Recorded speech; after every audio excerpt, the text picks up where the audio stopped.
સુરતમાં વેડ રોડ ખાતે આવેલ જ્ઞાનગંગા વિદ્યાલયમાં રાષ્ટ્રીય વિજ્ઞાન દિવસની ઉજવણી કરવામાં આવી હતી, જેમાં શાળાના વિદ્યાર્થીઓએ વિજ્ઞાનના વિવિધ મુદ્દાઓ આધારિત 125થી પણ વધુ સાયન્સ પ્રોજેક્ટ બનાવ્યા હતા। આ પ્રદર્શનમાં શાળાના વિદ્યાર્થીઓ અને વાલીઓએ હાજર રહીને ખૂબ જ રસપૂર્વક પ્રોજેક્ટ નિહાળ્યા। પ્રદર્શનમાં ભાગ લેનાર વિદ્યાર્થીઓને પ્રોત્સાહિત કર્યા હતા, તેમજ શાળાના વિજ્ઞાનના શિક્ષક શરદ થીગડે દ્વારા તમામ વિદ્યાર્થીઓને માર્ગદર્શન આપ્યું હતું। નમસ્કાર મિત્રો, રાષ્ટ્રીય વિજ્ઞાન દિવસની ઉજવણીના ભાગરૂપે આજે જ્ઞાનગંગા વિદ્યાલય વેડ રોડ ખાતે વિજ્ઞાન પ્રદર્શનનું આયોજન કરવામાં આવ્યું હતું।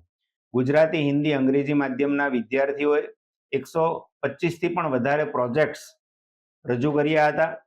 વાલીઓએ આ પ્રોજેક્ટ ખૂબ ઉત્સાહભેર નિહાળ્યા હતા અને વિદ્યાર્થીઓ, શાળાના અન્ય જે કોઈ ભાગ નહોતો લીધો એવા વિદ્યાર્થીઓ પણ ઉત્સાહભેર આ પ્રોજેક્ટ્સ જોવાને માટે આવ્યા હતા।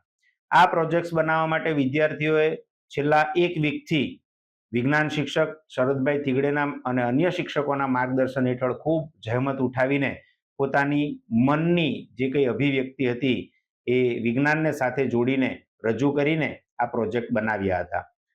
ભારત જ્યારે વિશ્વગુરુ બનવા તરફ જઈ રહ્યું છે અને એ માટેના એકદમ મજબૂત પ્રયાસો થઈ રહ્યા છે, ત્યારે એમાં વિજ્ઞાન પણ ખૂબ મોટો ફાળો ભજવી શકે છે એવા ભાવ સાથે આજે આ વિજ્ઞાન પ્રદર્શનનું આયોજન જ્ઞાનગંગા વિદ્યાલય વેડ રોડ ખાતે કરવામાં આવ્યું હતું।